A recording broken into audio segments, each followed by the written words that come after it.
Uh-huh. I just feel like I've been around the block, ripping up fantasy stock, working around the clock. Look at the view from the top.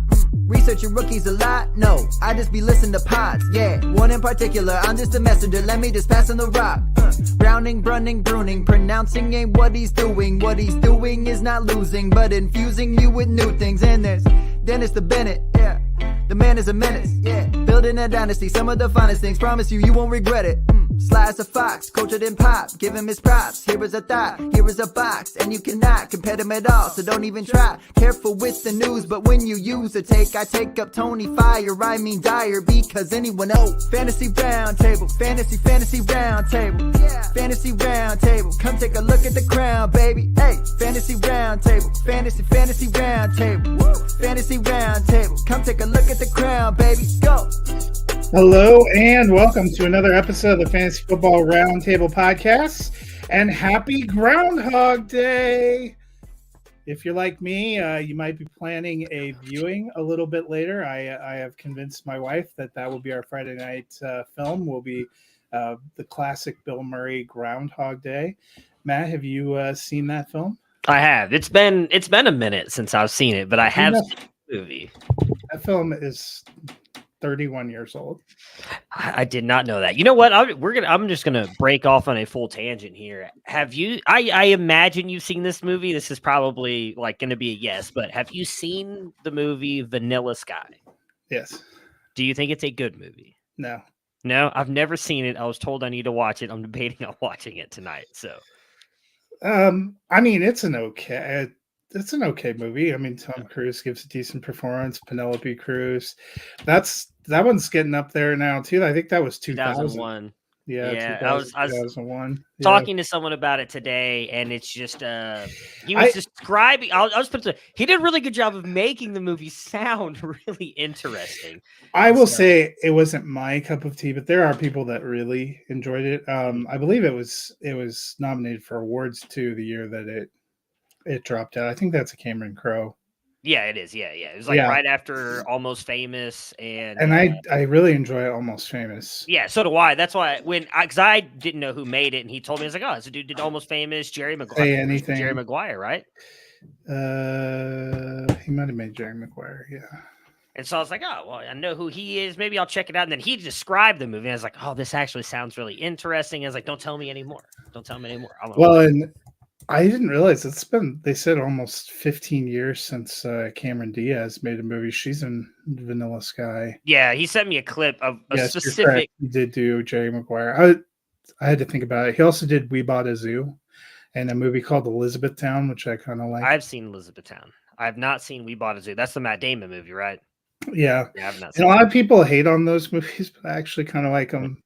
He also did Aloha. So I don't think I've seen that. Who knew? It's going to be a Cameron Crowe appreciation podcast. I will tell you, when I was doing my quick hitter movie review for Groundhog Day this morning, doing the math and realizing that the early 90s is now 30 years. Oh, I know. Old. That's heartbreaking. I think I saw a meme. Somebody said 30 years ago. Oh, you mean 1975? He did not. He meant 1994. Forrest Gump is now 30 years old, and I'm not ready to. That was probably not the greatest. Shawshank Redemption is now 30 years old. I've had Father Time hit me as well. My birthday was not too long ago, so my constant reminder as of late of how old I am getting is not sitting well with me. We're about to hit midlife crisis mode here in a minute, I think. Just wait, when you get a 4 in your number, they start sending you AARP so that you can pre-join, so you can be getting all the benefits from day one when you become eligible.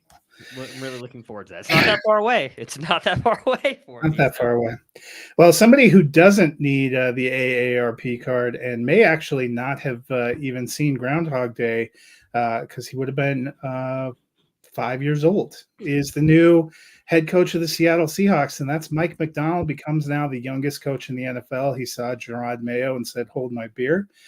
He was the defensive coordinator for the Baltimore Ravens last year. They had or this year, I guess, because we're we haven't quite finished the season. They had a really good year. They had a really strong defense. Kind of an interesting one for me because it seemed like Seattle was hot and heavy on Dan Quinn. Pete Carroll, obviously kind of a defensive coach. Are you surprised at all Seattle sticking defensively? Do you think this is a good or a bad thing for Geno Smith? Yeah, I definitely think I don't want to say a bad thing. I do think it's interesting for sure that they're sticking with another defensive guy. Usually when you see teams fire, they didn't really fire Pete Carroll, but like he left the team. Did you read the full report? I did not. Did they fire him? Well, apparently in around Thanksgiving, he told the team his intention was to retire and be a consultant or something for the front office at the end of the year.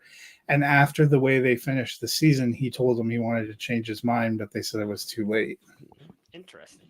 So maybe it was like not a mutual, but semi-mutual parting of ways. But usually, part of me wonders if that's what happened with Belichick too, that they thought he was going to leave, and then he was like, "Nah, I changed my mind." Yeah, they usually go the opposite way. Usually, if you have that defensive coach, they go an offensive guy. Like a guy who's a stickler for the rules, they go for that players coach that everybody loves to play for. So I am a little, I don't want to say confused. I was surprised that they did it, but it also makes sense. I feel like ever since Pete Carroll's Legion of Boom, Seattle has kind of been linked as this team that has a really good defense. So it kind of, I guess, makes sense that they kind of stick in that same, kind of genre of head coach, however you want to put it. I mean, obviously you said he was with the Baltimore Ravens, was also with Michigan, which I forgot. He was one of those coaches that the Harbaugh brothers, it's going to sound bad when I word it this way, but I don't know how else to put it, like pass back and forth between each other through coaching staffs. Because it wasn't just him. They also did it with Jesse Minter, who's Michigan's current defensive, probably going, I would assume, with Jim to the San Diego Chargers. And he was also on. I think they did say that Michigan's defensive coordinator was going to the Chargers. So they do a really good job of sending coordinators back and forth to each other. Well, and they just sent a front office guy from Baltimore to the Chargers. Brotherly love and all that stuff. It's going to be interesting. I think Seattle has a lot more issues than their defense. I don't know that it means anything bad for Geno Smith. I actually think if they brought in an offensive head coach, it would be more worrisome if you roster Geno Smith because they might want to go get their own quarterback and try and build through the system. Defensive coach, maybe they're thinking, we just need Geno Smith to be kind of like that low-end game manager. We'll run the ball. So, like, fantasy-wise, it's probably not great for him. He didn't really have a great year this year anyways. I think it's probably more worrisome for DK Metcalf, who already had a bad year this year, and now we're very much like thinking 100 steps ahead here. JSN, Charbonnet, Walker. Maybe right now sounds like they may not be passing the ball a lot next year either. So that kind of really hurts that offense. I'm with you. I think it actually solidifies Geno Smith's fantasy value for 2024 because he has one more year on his contract. To me, this is we're gonna roll it back, and he's our guy, and we're gonna see how we do. I wouldn't be surprised if in the second or third round they try to grab a development quarterback, and you never know. I mean, Russell Wilson, when he went to Seattle, was a fourth round pick, and they had kind of a veteran guy there. Obviously, Brock Purdy was the last pick in the draft. Dak Prescott was a fourth round pick that they picked to sit behind Tony Romo, and he kind of ended up. So we've seen some of those guys bounce up. I wouldn't be surprised if they get somebody that could be a development, maybe like a Will Levis type, where we don't have to have him go out there right away, but if things don't look good, we could always see what we got and then make some bigger changes. Washington's hire, supposedly this has been a tough spot to hire. I honestly thought Carolina would be the worst job based on roster ownership, whatever. But Washington, it seemed like there was some great energy there, but it became seemingly a place where a couple of guys that they seemed very interested in Ben Johnson, who told them thanks but no thanks. Very interested in Bobby Slowick, who announced that he is going to stay in Houston. I think that's great for CJ Stroud, great for D'Amico Ryans. They end up bringing on Dan Quinn, a defensive coordinator whose team just gave up 48 points in the playoffs, replacing a defensive coordinator, kind of coach in Ron Rivera, who actually now looks like he's going to go to Dallas to be the defensive coordinator, so they will swap seats.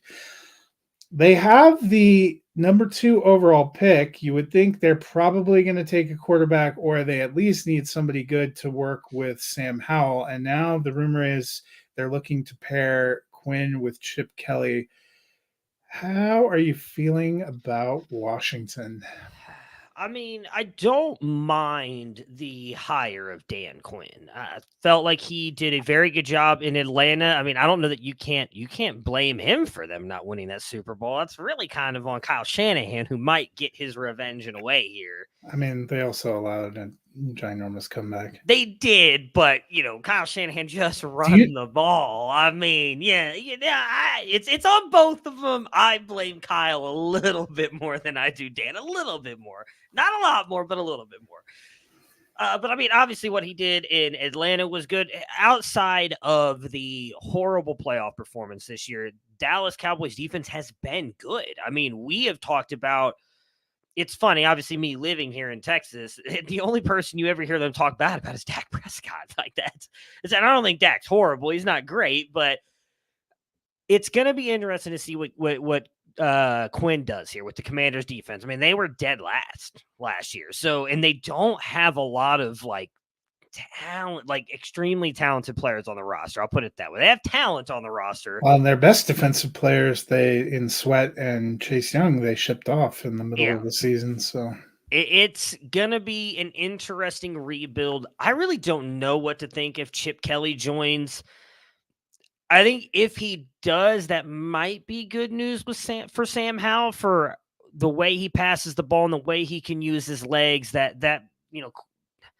That might work in a Chip Kelly offense. I feel like Sam Howell is destined to become this year's Davis Mills. It's possible. I mean, he was a guy that he wasn't awful as a starter. Yeah. And you thought maybe with the right situation, but they have, exactly like Houston last year, they have the number 2 overall pick. I can't fathom, given their current quarterback situation, them not taking whichever is left of Williams or Drake May. They might take Drake May. I mean, he would fit very well as well. I just don't know. I would hate that for Drake May because I think he has a chance to be really special. But I don't know. Last time we saw Chip Kelly in the NFL, it was not pretty. It's hard to say he hasn't been good at the college level because UCLA has been fine, but not outstanding. It's going to be an interesting fit if they end up bringing him in, because I also, again, like I said, I don't think they have was it Terry McLaurin? Don't get me wrong, Brian Robinson's a good running back, but he's not an elite player. So I feel like Gibson's contract's up, so is Curtis Samuel's contract is up. So I think they have Dotson and McLaurin. Brian Robinson, Miami Chris Brown. Rodriguez. I mean, they're all good. I've given players. up on Tiami Brown. Oh yeah, so if I was just thinking of who else is in that room. McLaurin and Dotson are very good wide receivers, but again, they don't have that elite player really anywhere. And so I think it's going to be a tough couple of years for the Commanders, because I don't know that I feel like Dan Quinn is coming in to be the Jim. Was it Tom Sula? Was that it for the 49ers? They came in for 1 year. It's going to be that would be terrible for Dan Quinn, because he's waited a long time and been a little choosy getting back to being a head coach. And he has done some nice things. Oh, he has. As a coordinator. If I was him, I think I would have been like Ben Johnson, Bobby Slowick, and gone back to Dallas for another year and wait to see what else opens up. I just don't know that that's I mean, maybe they'll give them maybe they'll do the sweetheart deal like John Lynch and Kyle Shanahan did. And it's we're going to give you, what was it, an 8-year contract? Or 5-6 year contract at the time. It's we're going to know if that matters anymore. That's what I was laughing with the it doesn't. Talking about how the Panthers coach got a 6-year contract and it's so great. I'm like, it doesn't matter. Frank Reich got a 6-year contract. Matt Rule got a 7-year contract. It has really not mattered. That on the side of the again, John Lynch and Kyle Shanahan were paired together, but they came in and the whole thing was, we know this is going to take multiple years to get there. I think Dan Quinn, I would hope, knows going into Washington. I'm not a head coach or GM, but I feel like you have to go into the Washington Commanders. You have the Philadelphia Eagles and the Dallas Cowboys in your division, knowing this is going to take a couple years. We're not competing next year. Even if you get Drake May, even if for some reason the Bears don't take Caleb Williams at 1 and you get Caleb Williams, you're not winning that division with Caleb Williams as your quarterback. So I would think they have to think that it's going to take a couple of years. We'll see. Well, that's the kind of hot stove news. I will ask you, I mentioned it, Bobby Slowick staying in Houston. I really like what the Houston offense is building. Nico Collins looked great coming on. Tank Dell ended up being an incredible fit. Really loved what we saw from CJ Stroud. Be interesting to see what they do at running back, but are you pretty excited for Stroud that they're keeping continuity there? Yeah, absolutely. I mean, I think Slowick looks good because you have a quarterback like C.J. Stroud as well. I think you put the two of them together and look at what they were able to do. That offense looked amazing. I still think they need to add another wide receiver weapon personally, but yeah, if they're able to get a decent running Robert back, Woods didn't do it for you? No, he didn't. Neither did foreshadowing. Neither did Nico Collins, even though he finishes a top 12 wide receiver. And we'll talk about that here in a couple minutes. I would love for them to get like a really, or at least another wide receiver to complement that core, because I actually think him and Tank Dell together were very good for CJ Stroud. It sucked to see Tank Dell get hurt earlier in the year. And then if they can bring in a really good running back, like I think Houston again, I mean, they could be running the AFC South, which is insane to say because everybody was so high on Trevor Lawrence and the Jaguars coming into last year. And it might actually be the Houston Texans. It is insane to think about the way we perceive the Houston Texans just a few seasons ago. The entire AFC South. It looked like going into the season, Jacksonville was going to cruise and was by far the best team. And I was impressed with Indianapolis too. They lost their quarterback. They lost Jonathan Taylor for a huge chunk of the season. What they were able to do, what all those teams were able to do, they were all pretty even. Meanwhile, Jacksonville did not finish very well. Yeah.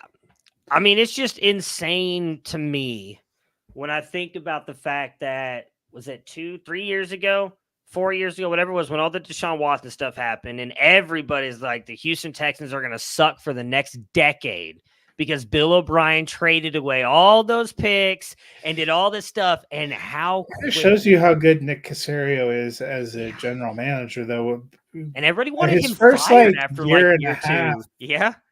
It was a little bit rough, probably because he inherited such a bad situation, but they hit on picks, and they got a little bit lucky too, because if you believe the reports, Frank Reich was dead set on taking CJ Stroud. Mm-hmm. And I don't know if their team's quite the same with it may not Bryce be, Young, but Bryce Young might have been better. That's what I was about to say. I think Bryce Young would have actually been better than we unfortunately saw in Carolina. I don't. But they may not even taken Bryce Young. They might have gone for Anthony Richardson, and then you kind of see the cascade. Yeah, I mean, I think either way, Houston would have been fine. I think CJ Stroud fits them a whole lot better. Did a lot better than I thought he was going to. I did not think he was going to do that good this year. I will fully admit that, but I think Houston would have been just fine with whatever quarterback they ended up with. But Stroud obviously just fits them so well, and it's great to see him and them succeed so quickly. All right. Well, we were going to move to our off-season kind of section. That, if you recall, there is no game this week unless you count the Pro Bowl, and I don't. Skills Challenge was last night. Prayers up for all of you that watched that. As much as I love Peyton and Eli Manning, nothing's really got me excited about a flag football game on Sunday, so I'll probably be doing something else. But we're going to look at each of us give 5 running backs and 5 pass catchers, which could be wide receivers, tight ends. I picked a couple of tight ends, Matt. It looks like went with wide receivers to move on from. So we'll start with running backs, and we'll just alternate back and forth here. Matt, I will let you give your first.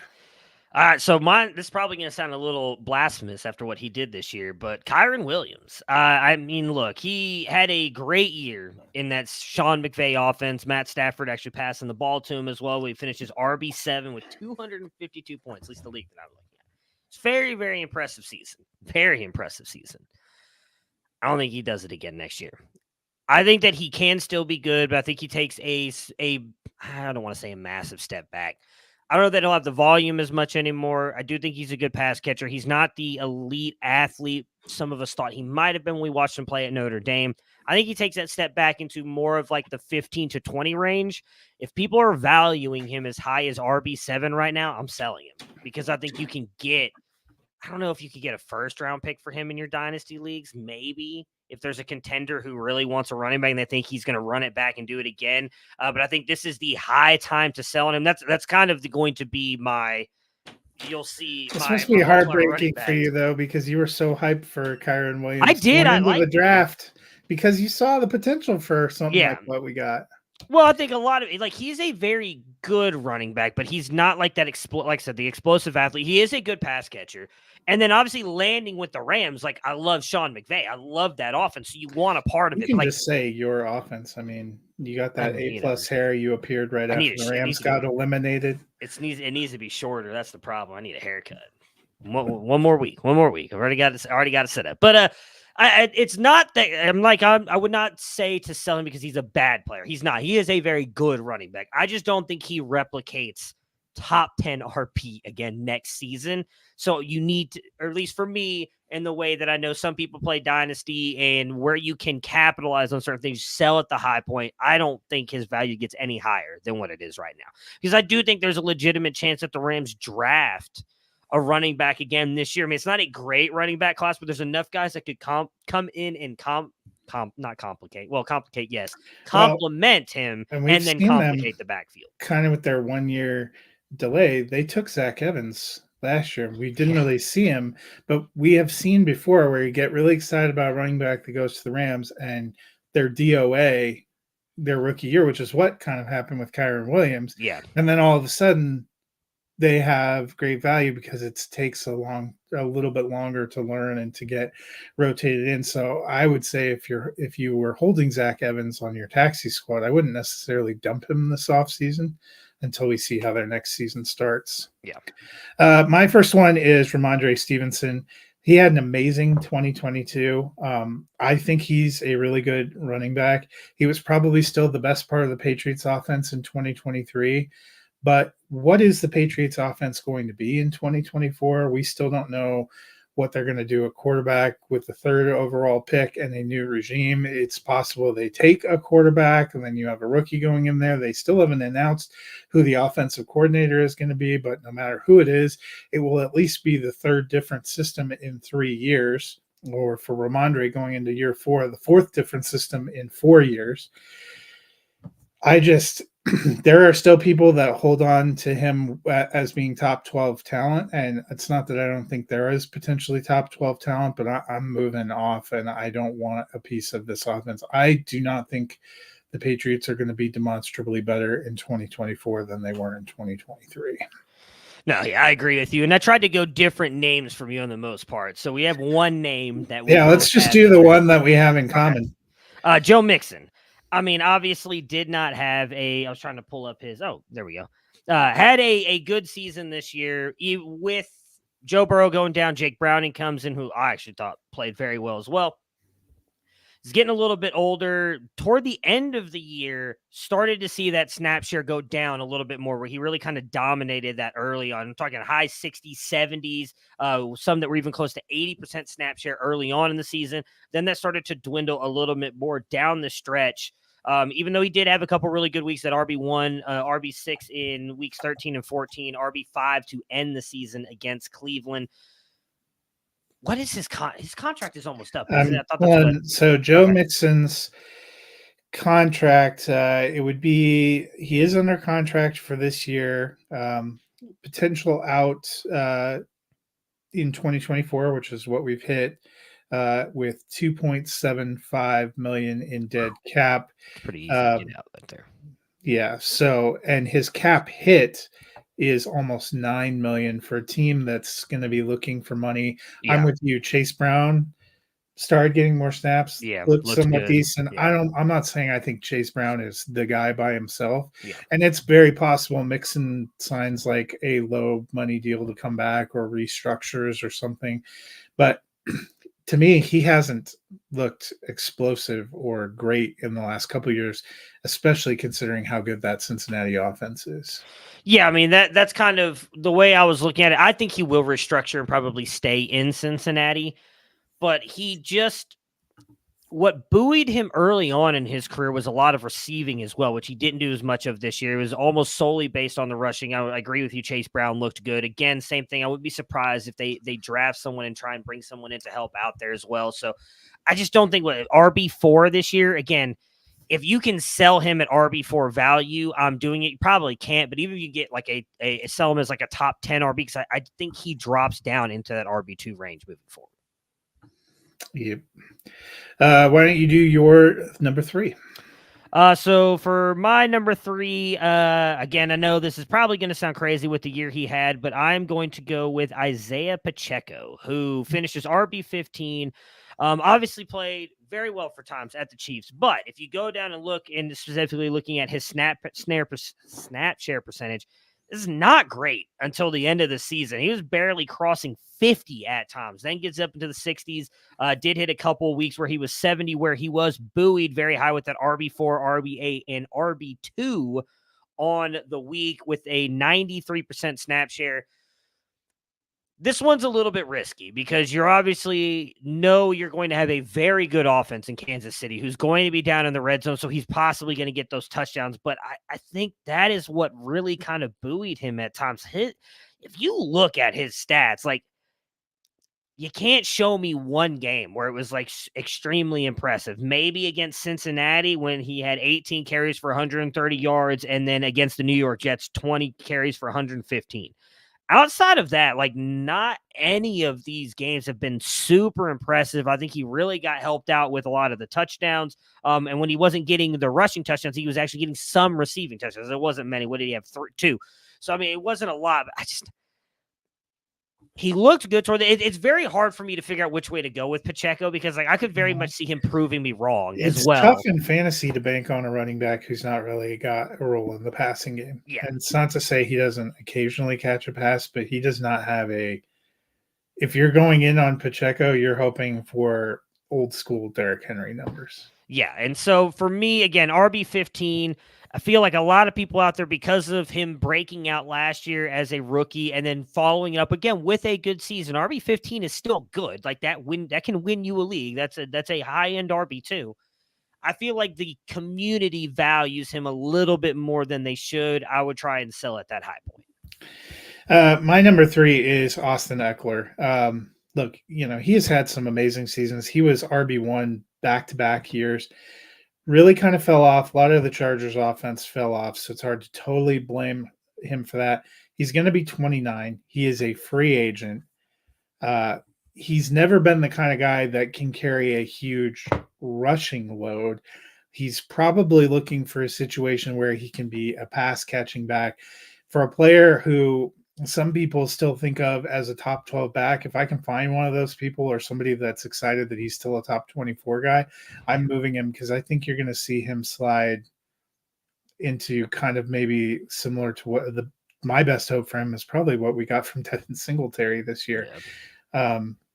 Because he looked like he noticeably wore down last year too. He was almost unplayable when he was available, and that hurts to say, but it did not look good. You're kind of hoping for a lot of dump off passes and touchdowns, and where is he going to find that role? Yeah, I mean, and the one thing I would say too with what you said, Eckler, right? Yeah.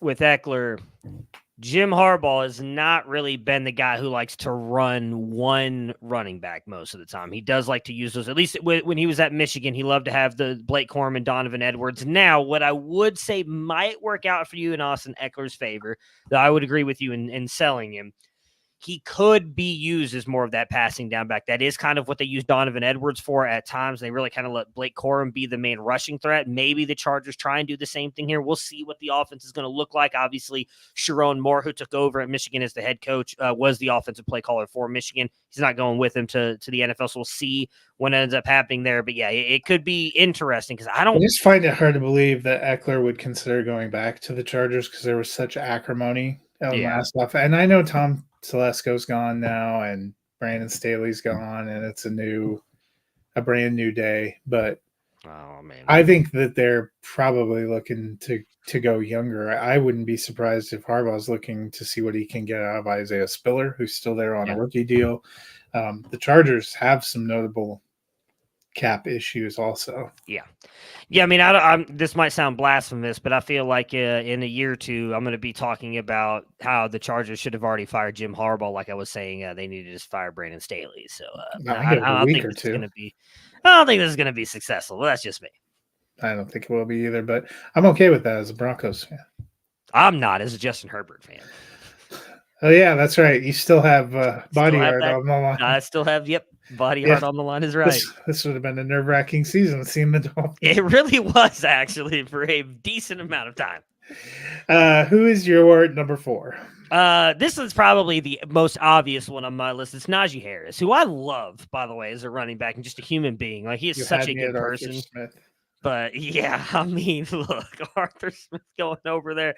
Look, I love Najee. Bijan's more talented than Najee, and he didn't want to put Bijan on the field. And on top of that, he was already splitting the ball. And I think it's not unfair to say Jaylen Warren is a better running back than Tyler Algier. So I think that's going to continue. They're probably going to continue splitting the ball. If you're looking to move Najee, you're probably not getting what you could have gotten out of him, say, at the beginning of last season.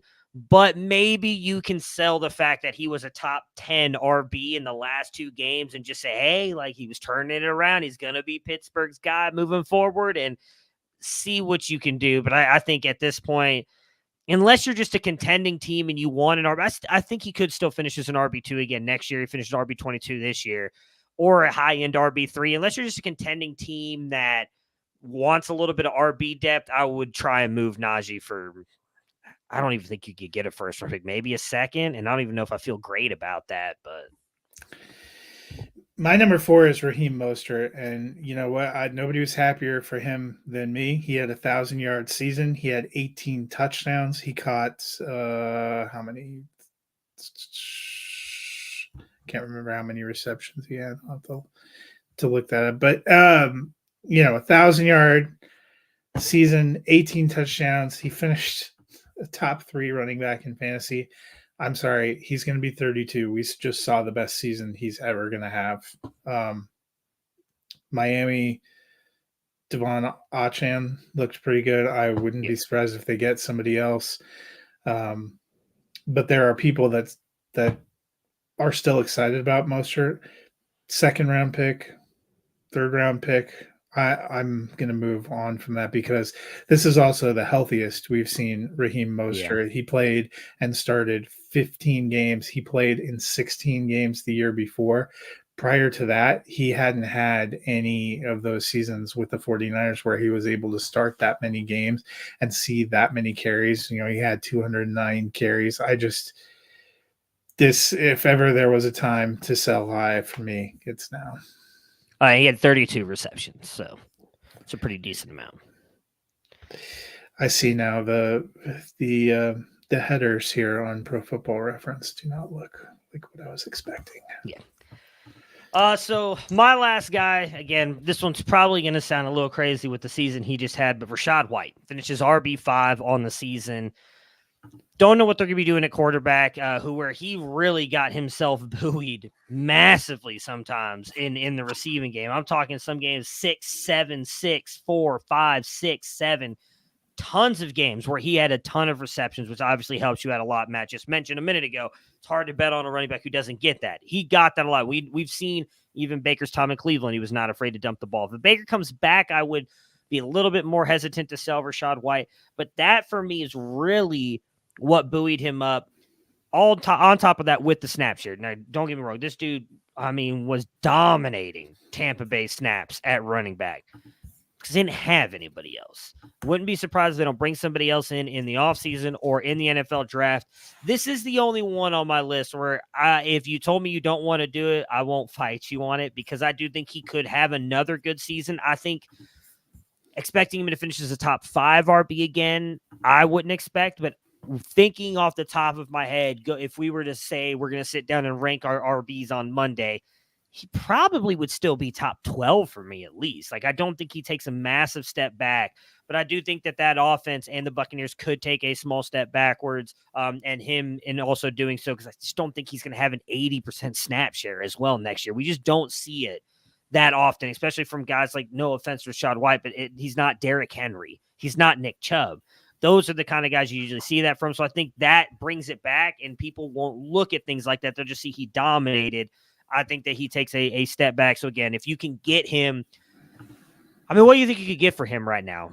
Think you get a first-round pick for him off the season he just had? Yeah, you might be able to, because they had nothing. He wasn't an incredibly efficient or productive runner at the beginning of the season, but he kind of got better. Yards. That's the thing. He didn't even have 1,000 rushing yards. Well, and they have a lot of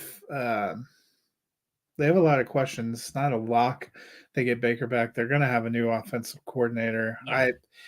I'm with you. I would sell it. You can probably find somebody who will give you a first, especially since it's not a great running back class. Yeah, that part. So people aren't going to get bailed out in their rookie drafts like they may have been able. Even if you're up at the top of your rookie draft, you may not even be looking to take a running back there. And we also seen, the last couple of years trying to bail out with a running back in the draft hasn't been a sure thing. R.I.P. Zach Charbonnet drafters, people who took him 103. My last running back is Tony Pollard. And, he had a 1,000-yard rushing season. He caught 55 passes. He finished as running back 14. He was a franchise tag player this year. I think it's highly unlikely, much like with Josh Jacobs, that he gets the franchise tag again.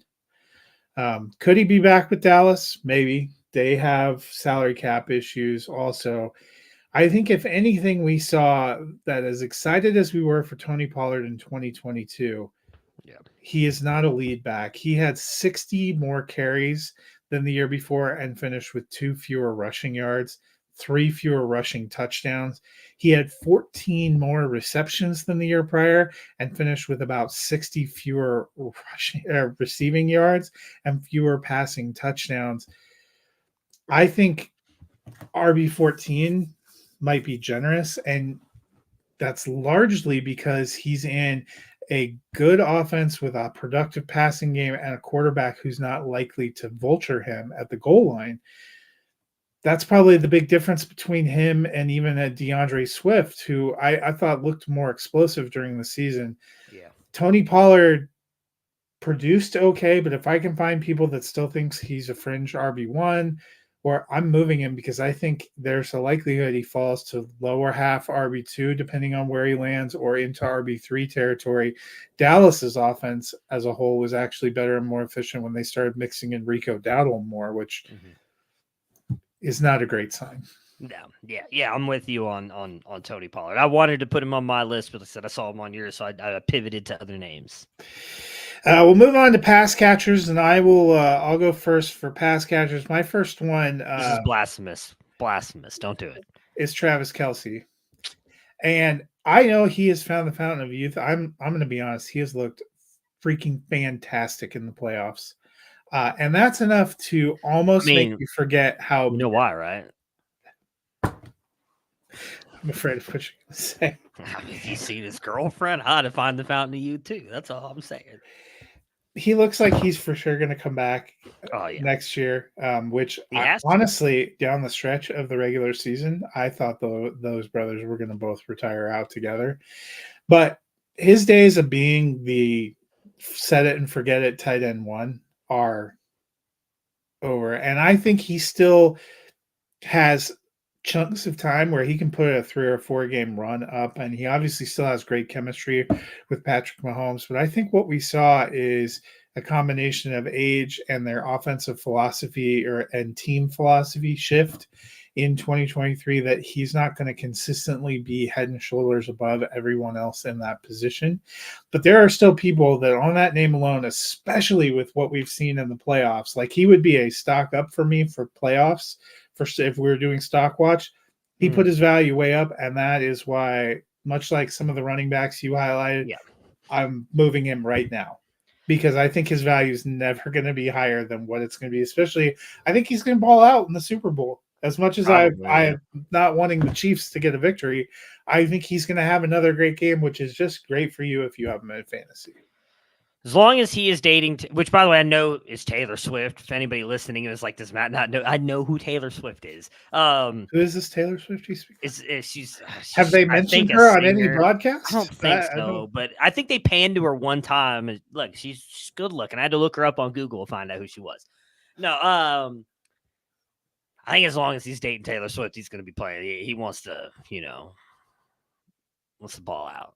So I'm all for. He's got that mid career Rob Gronkowski energy back. So, and I mean, in full transparency, in a good way, I traded for him in 2 leagues, so I also want him to continue balling out because I think it's very possible that he'll have a very decent and be a startable asset in 2024. I just think you can get a good ROI right now that you're maybe not going to get middle of next year. I agree with you. Before I give my name, I just want to say really, this is probably going to be controversial. I think Kylie Kelsey's better looking than Taylor Swift, personally. I'm pretty sure it's Kylie, Jason's wife. Yeah, you are correct. She's a good woman. Mine. This is probably, I don't know. This is like surprising. Adam Thielen, who I did not expect to be a top 20 wide receiver last year.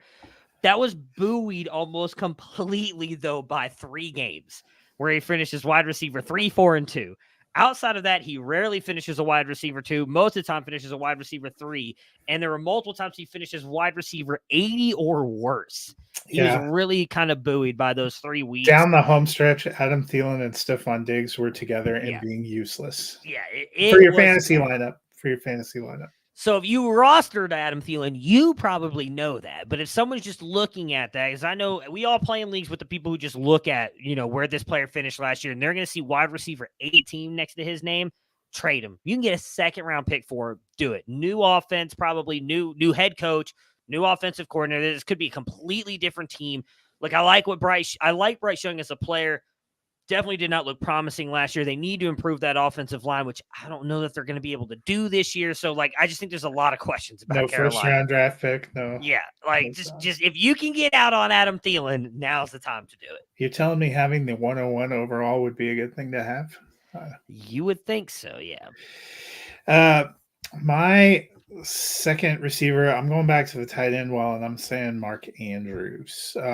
The guy I like, I think he will probably have a productive 2024 to some extent. We saw the future. I liked what I saw from Isaiah Likely there. You saw Andrews having to miss time with injuries happen. I think the Ravens are going to have to be looking long-term, mixing some things in. Again, it used to be Kelsey and Andrews, and then the rest of the tight end position will pray for you. And I think there's actually a good crop of second, third, and fourth year tight ends. Kyle Pitts has finally been freed. While, I moved Mark Andrews mid-year last year to get a couple of firsts back, and I have no regrets. Yeah, I don't mind that one as much as I mind Travis Kelce. Well, it's hard. So, I rostered Kelce, and I've looked at it. I'm like, you could just feel stable there, but it's just so hard to find. Dennis isn't here to remind us that it's about the future, and he can't hold on to past glories. We can't Al Bundy our way back to another championship. So I mean, that's true, but at the same time, it's just so hard to find those tight ends. I don't even know who. They're gonna have to pry Sam Laporta out of my cold dead fingers. Exactly. Outside of Laporta, even Jake Ferguson. I'm somebody that takes some speculative shots on tight ends, and a couple of years later, they matriculate into something. If you just I pulled it up because George Kittle is also still valued as a high end tight end, which deservedly so. He's still up there. But if you go through the list of like Trey McBride, Cole Kmet, Jake Ferguson, Dalton Kincaid, Dalton Schultz, those are your top tight ends. Not Dalton Schultz. He's a free agent again. Well, I'm just saying he finishes tight end 11. So like that, it's not impressive. Like outside of Sam Laporta, and the crazy thing for like the second year in a row, Evan Ingram just balling out again. Like those are the only guys you probably feel really good about. Like I think I would continue to love Evan Ingram. You know, Hawkinson, obviously the injury I think kind of has to scare you a little bit, but like, do you believe Njoku's coming on? I think think that was all Joe Ferguson, Flacco though. I mean, they're gonna get Dalton Kincaid. I think we're gonna get a better season out of Kyle Pitts. let's hope. I mean, who knows? I think you'll probably get a better season out of Goddard as long as he stays healthy. I liked the potential of Cade Otton. The only young one that I'm giving up on, I don't have any Broncos on this list because you can't get anything back for them. But I've kind of given up on Greg Dulcich, the same as I've given up on Jerry No Hands Judy. You know, I've been trying to tell y'all for years. Loved me some Amari Cooper. I've always hated Jerry Judy. So, who's your number 2? Another wide receiver that I'm not a big fan of, Calvin Ridley. Finished as wide receiver 20 last year. I'll have to admit, much better season than I thought. I think I had when we did our wide receiver rankings. I'm pretty sure I had him ranked in like I don't even think I had him ranked, to be honest with you. I did not think he was going to have a good year. Was it Dennis or you that was the big believer in Calvin Ridley? Dennis thought he had top 5 upside. I had Calvin Ridley kind of on the cusp of I had him as a high-end wide receiver 3 because I was too afraid to put him up higher. So that ended up not being that, but he was peaks and valleys, man. That's what I was about to say. He was so boomer bust. It was either top 10 or wide receiver 40 to 80. Like it was such a massive gap. There was no real in-betweens there. I don't know. I don't think the Jaguars are going to get better. And Trevor Lawrence has not taken that. He's also an unrestricted free agent, so who even knows where. Going to be 30 years old. Like I don't know. Again, I think it's a player where I can't imagine, unless he like goes to the Chiefs to be their wide receiver 1, I don't know that his value increases any from where it's at. And if you held him for those, a year and a half, 2 years that he was out of the league, like now if you're looking to get some kind of return on that value, now is the time to get out, because I don't think that he returns more than a wide receiver 20 type season moving forward. So if you could, I'd get out on Calvin Ridley. Yeah. I, as somebody who held on to him during his,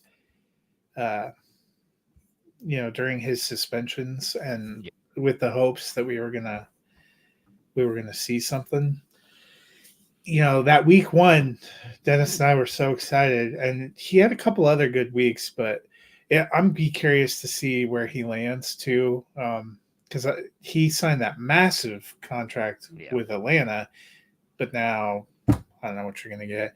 My number 3 is Christian Watson. Theoretically, he was the best receiver for the Green Bay Packers, a team that put up 48 points against the Dallas Cowboys in the playoffs and then put up 20-plus points on the San Francisco 49ers. Let me ask you, how many receptions do you think a healthy Christian Watson got in those 2 playoff games combined? Oh, in the playoff games, I'd say 1. He got 2 receptions for 20 yards. Romeo Doubs, Jaden Reed, Dontavian Wicks, either of the tight ends, Aaron Jones, I would take them all over Christian Watson. And yet there are still people that remember that rookie year where he had a billion touchdowns and have seen a couple of like the huge, he has more peaks and valleys even than Calvin Ridley in the season. And I'm not saying he's not capable of getting like 175 yards and 3 touchdowns in a game. It's just you never know where that game's going to come. And when do you want to put him consistently in your lineup? There's somebody that's going to want him, especially with all the rightfully so Jordan Love hype that's going on right now. Yeah. He's not the receiver I want in Green Bay. Yeah.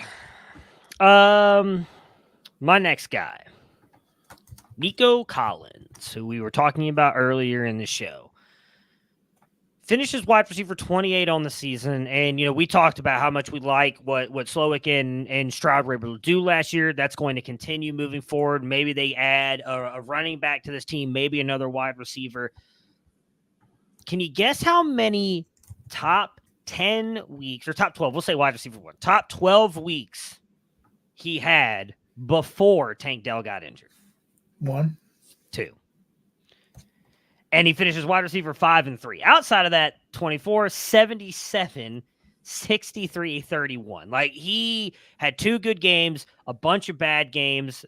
Then when Tank Dell went down, he had 4 weeks of wide receiver 1, 2 weeks of wide receiver 2, and then a wide receiver 91 in between there as well. I know that he finishes wide receiver 28, but from my point of view, when I was watching the Houston Texans, it was pretty clear to me, like after the first 2 weeks when Nico Collins was clearly the guy getting most of the targets, it turned into the Tank Dell show until Tank Dell got injured. Stroud loved going to him. We already knew Stroud wanted him. He mentioned that during the draft process. That's why they drafted him. And on top of that, we both talked about it earlier when we were talking about Slowick. If they add a good running back to this team, like this offense could be a really good offense. I think they might lean on the run a little bit more too, so that might take a little bit away from the passing game.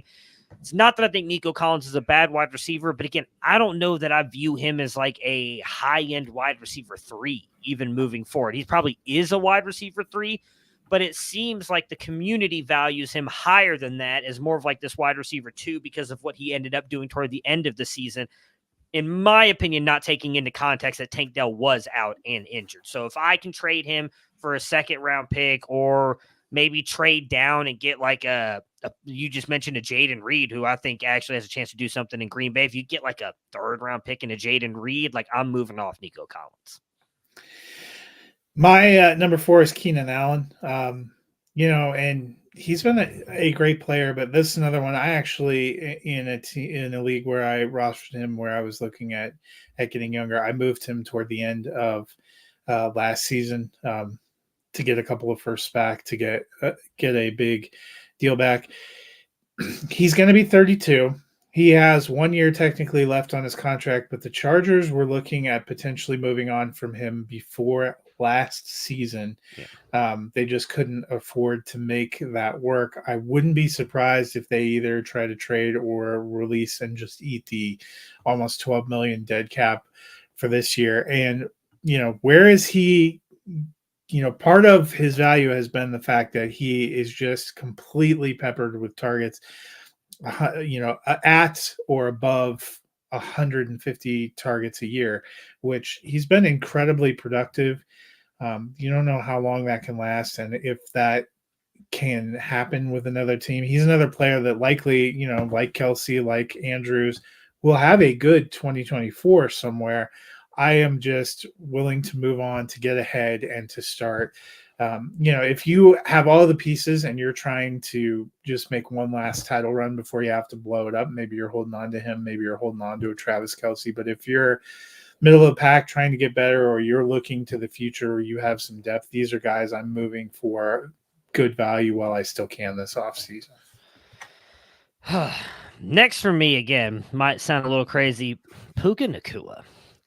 I know that he was such a fun player to watch for the Rams, had an amazing season for a guy who probably most people were drafting as their 4th-round rookie pick at best, if they even that. Maybe they were picking him up off the waiver wire. Now, I'm not going to pretend like this guy didn't have an amazing season. He did. Finishes wide receiver 23 overall. That is incredible for a guy who is, what was he drafted? 6th round, 5th round? Like 5th round. Like, he's not a guy that anybody expected to be here. And I know that Cooper Kupp's getting a little bit older. Matthew Stafford's still going to be there. Like, Sean McVay is still there, so you're going to believe in that offense. But if you look at some of these websites, there are places that have Puka Nacua ranked as high as wide receiver 12. That is insane to me. I think very much so. I don't mean this as a shot at Puka Nacua, and I know it's going to come off across as that, but I think he is very much a system wide receiver. I don't think he is Jamar Chase, Justin Jefferson, Stephon Diggs. I don't even think he's Cooper Kupp, who has this innate ability to just create out of nothing. I do think he's very much a system wide receiver. I think he takes a step back next year. I do think he ends up dropping into a wide receiver 3, but even if he stays as a low-end wide receiver 2, that's what he finished as, wide receiver 23, the fact that people are valuing him as high as wide receiver 12 tells me you can at least get a 1st-round pick out of him. I'm taking that right now. If you're telling me I took a 4th-round rookie pick and turned it into a 1st-round pick, I'm doing that every single day of the week. And it's, again, not that I don't like the player, because I do. He's a phenomenal player. He's fun to watch. But there's a realistic shot that we see him crash down to earth next year, and you're not going to get anything out of him moving forward. And see, you and I went same team, but on opposite sides, because my last one, which is why I waited to go back to back, is Cooper Kupp. I don't particularly disagree with your argument about Puka Nacua, but I think they're going to continue to use both of them. And honestly, Cooper Kupp is somebody who is another guy who's kind of got high value based on the name, but we've seen him struggle a little bit to stay on the field the last 2 years. He's going to be 32. He's definitely going to be probably still with the Rams because the dead cap would be a lot. But last year, he actually played 3 more games than in 2022. He ended up seeing 3 fewer targets, but he only caught 59 passes. He saw 95 targets, but only caught 59 passes for 737 yards and 5 touchdowns.